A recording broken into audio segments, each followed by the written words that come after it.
Are you scared of GPT-5? This is a question that I've been trying to answer since GPT-4 came out. Since GPT-4 came out, a lot of people have been thinking that this is the closest that we will get to AGI. Even at this point, there are papers and talks that says that GPT-4 has got sparks of AGI. If you're not familiar with the term AGI, AGI stands for Artificial General Intelligence. It is building an AI system that can almost mimic human brain or what human beings can do. So to understand if you are scared of GPT-5, I ran a poll. I ran a poll on YouTube, I ran a poll on LinkedIn, I ran a poll on Twitter. What was surprising for me is not that I was expecting people to say that no, I'm not scared of GPT-5, but to find that there is a good chunk of people who are scared of GPT-5. And these are the results. On YouTube, I got almost 27% of people who said I'm scared of GPT-5. 73% of people said no, I'm not scared of GPT-5. On LinkedIn, in fact, the number of people who are scared of GPT-5 are more on LinkedIn than YouTube. 39% of people had said I'm scared of GPT-5 and 61% of people said I'm not scared of GPT-5. You can see how the bars have come closer here because it's almost 40% who believes that they're scared of GPT-5. I ran the same poll on Twitter as well. It's quite similar like what was on YouTube. 23% of people said I'm scared of GPT-5. 77% of people said I'm not scared of GPT-5. But before I ran this poll, I almost thought that nobody would be scared of GPT-5. But I'm completely wrong. In fact, the fact that I've got more than 20% of people on every platform being scared of GPT-5 started making me wonder, what do we expect that these models to do? OpenAI dropped this paper that said GPTs are GPTs, an early look at the labor market impact potential of large language models.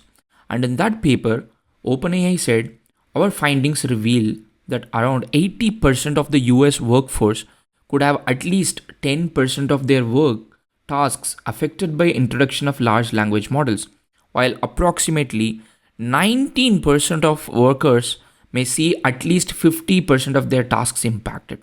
Now, when we talk about percentages, these are relative numbers. In reality, in absolute terms, these could be thousands and thousands or millions of people.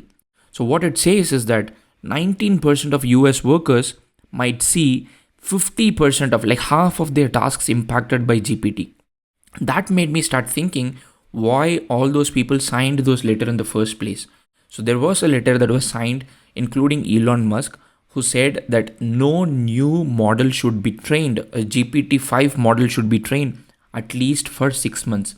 It also came to an interesting point where I found a very interesting comment. I would like to read the comment for you. The comment goes like this: I'm part of the working homeless and work minimum wage. I keep up with the current affairs, my heuristics are fine-tuned to filter out BS, and I'm always studying to improve my understanding of the world in which I live.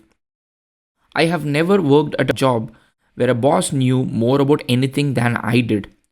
Outside of whatever job I'm doing at the moment, I have nothing to fear from GPT-5. One of these tools is going to help me pull myself out of poverty.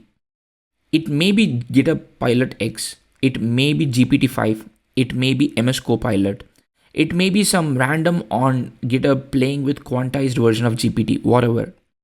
I am not on top of the structure that is threatened by this tech, and every leak to the open source community causes me to salivate.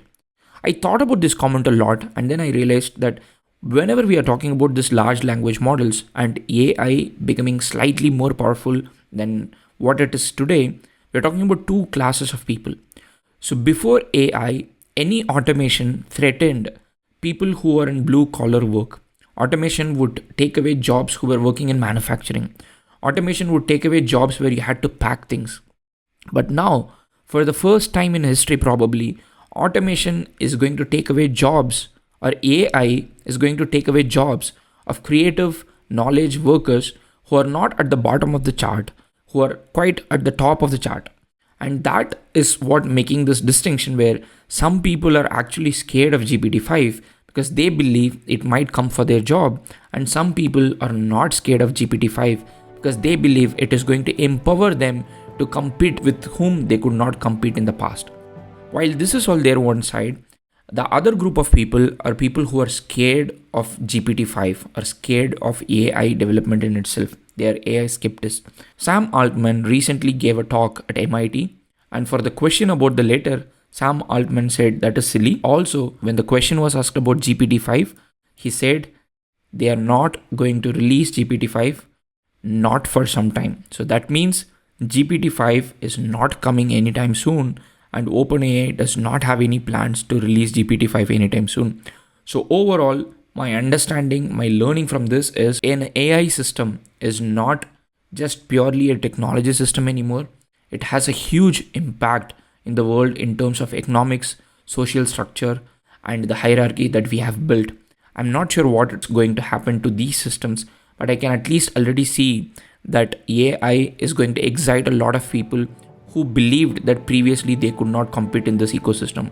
Thank you so much for watching.